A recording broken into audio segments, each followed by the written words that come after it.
Okay, guys, thank you for joining. Today we are going to be doing a chess lesson again in our chess lesson series. As you continue your chess journey, the starting position in front of us is going to be very familiar to you. But how often do you think about the board without any pieces? When you take a look at a blank chessboard, what comes to mind for you? Do you consider it a canvas with unlimited potential, the beauty just waiting to be discovered? Or perhaps you see 64 squares, 32 light and 32 dark. It's very important to become familiar with the chessboard. Specifically, the chessboard looks flat, and all the squares appear the same, but not all squares are created equally. Consider the center squares e4, d4, d5, and e5. These squares are the chess mountain, the highest point on the chessboard. You want to make sure you have your fair share of the chess mountain, or inner center, and the best way to do that is planting flags, or pawns, in the center of the board. You're claiming e4 as your territory on the mountain. Black will often play e5, doing the same thing. The squares surrounding the chess mountain, or inner center, is what we call the outer center. You can consider the outer center as the chess hill, not as high as the chess mountain, but still elevated above all the other squares. When we think about developing our pieces, think about the chess mountain and hill, or inner center and outer center. We want to develop our forces to help control these critical squares. Now that we have a general idea of where we want to place our pieces, let's return White's pieces to the starting squares. Let's pretend for a moment that we can only move 2 pawns and the rest of our pieces only once. Where would you develop your forces?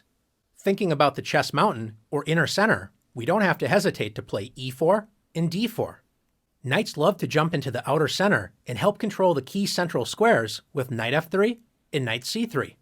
Bishops love open diagonals, so bishop c4 and bishop f4 are natural squares for these pieces. Take a look at all of the squares these bishops control in enemy territory. Castling has a very important role in our development. For this exercise, let's consider castling as the king move. White's king wisely evacuates the center and now has 3 loyal pawns protecting it. Castling also allows us to bring our rook into the action, especially helping control the center, with a move like rook e1. Now we only have our queen and rook on a1 to move. White's queen can be well placed on e2 or d2. Let's move the queen to d2. Now White's rooks are connected, and White's queen backs up the dark squared bishop, supercharging that diagonal. Finally, we would complete our development with rook a to d1. Notice our 2 central pawns, knights, and bishops are all in the inner and outer center. White's major pieces, the queen and 2 rooks, help support the center, so in the future, White can start advancing pawns up the board. Of course, this is only a dream scenario, and our opponent certainly has something to say about this. So what does a position look like when both sides are following this strategy, activating their pieces and controlling these key squares? Let's take a look. This is a very typical opening position, and notice the balance of the forces. Both sides have pawns in the inner center, controlling their fair share of space. Both sides have castled their king to safety, and the knights and bishops are all controlling key squares in the center. With all this in mind, let's have some fun and see development in action. How important is it to develop our pieces to safe, active squares where they work together in harmony? When one side follows this advice and the other side ignores it, we'll soon find an answer. After e4, e5, knight f3, White combines development with attack. Black's most popular and flexible move is knight c6, developing a piece toward the center and protecting the e5 pawn. Instead, Black plays d6. Is this a good move for Black? It depends on which bishop you ask. Black's light-squared bishop enjoys a newly opened diagonal, but Black's dark-squared bishop isn't exactly thrilled that it's blocked by its own pawn on d6 and cannot enter the action in the center. Although this move isn't bad, Black's dark-squared bishop will have to accept a more passive role than we would prefer. White's bishop on the king side has no such worries after bishop c4, where it controls key central squares and is pointing directly at Black's weak f7 pawn. Black decides to develop the knight on b8. What is the best square for this piece? If Black plays knight a6, when a knight moves to the edge of the board, a famous saying is, "A knight on the rim is dim." Black's knight only controls 4 squares, and none of them are squares in the inner center. Let's compare the last move with knight c6. Developing the knight toward the center with knight c6 is the best square for this piece. It controls both e5 and d4, key central squares, and controls a total of 8 squares, twice as many as it controlled on the edge of the board. Black selected a third option and played knight d7. The knight only protects the e5 square in the center, so it's less active. And now Black's light-squared bishop cannot move. White continues to demonstrate positive development with knight c3. And once again, Black makes a passive knight move with knight e7. Instead of working together, Black's pieces are standing in each other's way. Notice that both of Black's bishops cannot move, which means the knights would have to move again in order to free the natural diagonals for the bishops, wasting more time. Time is not on Black's side, and White punishes Black's poor development immediately with knight g5. Notice how White's pieces are working together. The knight on g5 joins the light-squared bishop in attacking the weak f7 pawn. White's knight on c3 and pawn on e4 join the light-squared bishop in protecting the key d5 square, which means if Black plays the best move in a bad position, d5, White can simply capture the pawn and win material.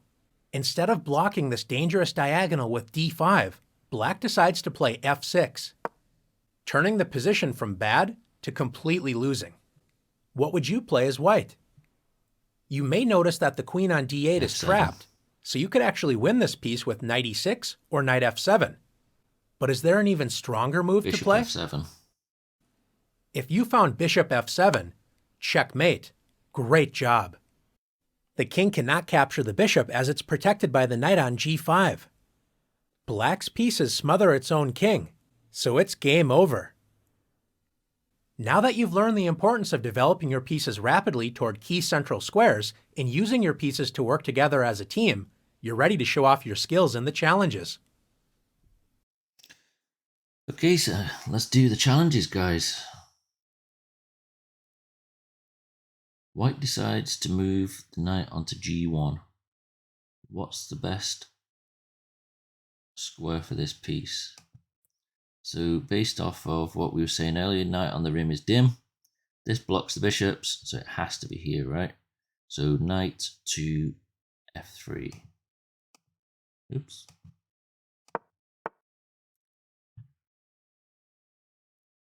Light squared bishop on f1. I'm going to say we will go to c4.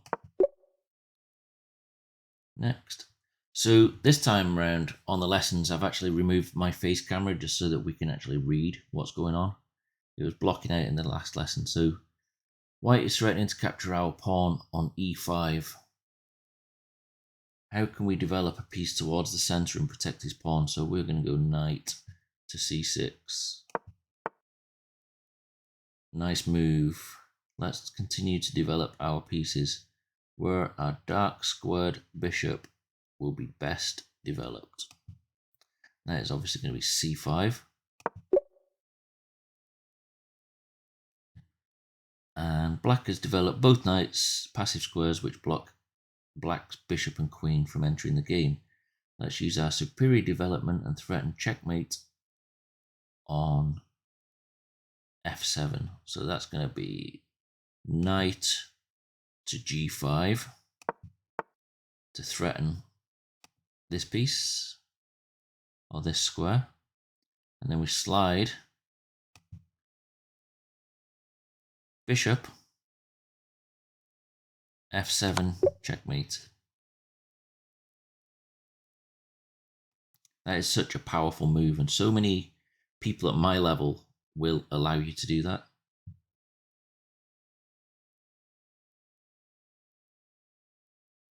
Force checkmate in 2 moves.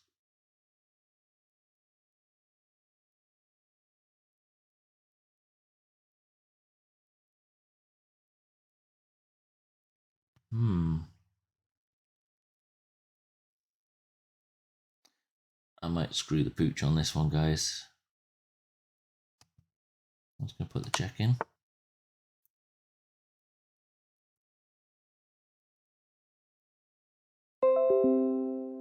Now we will go here, and I think that is game over because the bishop is covering this square That's covering that square.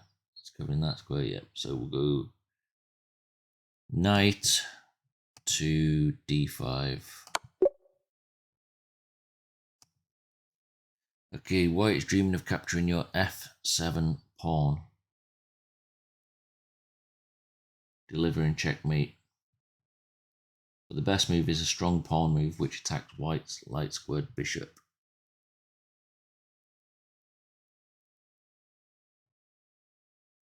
Blocking the attack on the f7 pawn. Powerful pawn move.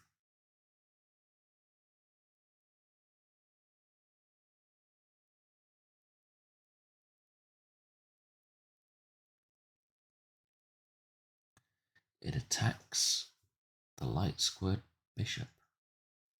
Oops. Personally, I would go g6. Just ditch that guy. But it wants us to attack the light squared bishop.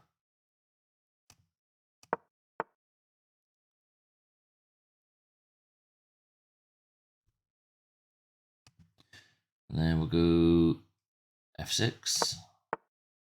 I personally would have just gone g6 in that whole situation. Develop another piece into the game and threaten to capture white's queen. I think we just push this pawn forward to e4.